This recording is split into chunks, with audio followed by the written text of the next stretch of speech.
《延禧攻略》的男女主角吴谨言和聂远再次合作新戏《浩然传》，只是这次的身份不是君王和宠妃，变成了合作伙伴，要一起成就霸业。而为了抢攻春节连假，宅在家追剧的商机，影音平台除了强打《浩然传》，另外像是林依晨主演的《小女花不弃》，还有韩剧《天空之城》，都在春节连假热播。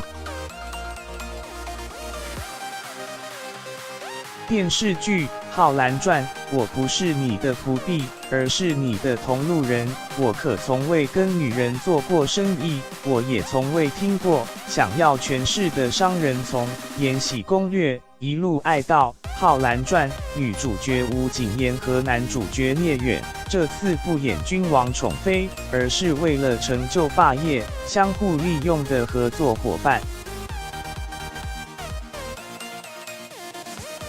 电视剧《浩然传》，你们两个留下来，无非是多两个陪葬。如果你信任浩然，也请您信任吕不韦。才播出不到1个月，在台湾就有将近700万次的总播放量，而且才刚开播1/3，也让《浩然传》成了过年连假追剧的选择。同样敢搭延禧热，暖男许凯新戏招摇，不当好好先生，而是变成魔王之子，也敢在连假前推出抢点阅。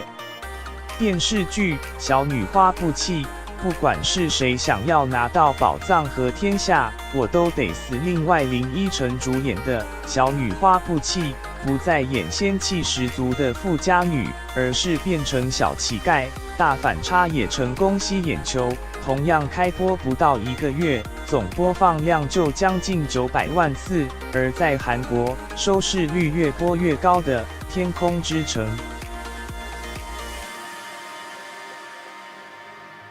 电视剧《天空之城》，每次孩子考上大学，就慰劳辛苦的妈妈，是天空之城的传统。谢谢大家，真心恭喜我们韩国红翻天！台湾影音平台也抢在春节档期买版权开播，而选在这个时间点，就是看准连假走春、出游之外的追剧商机。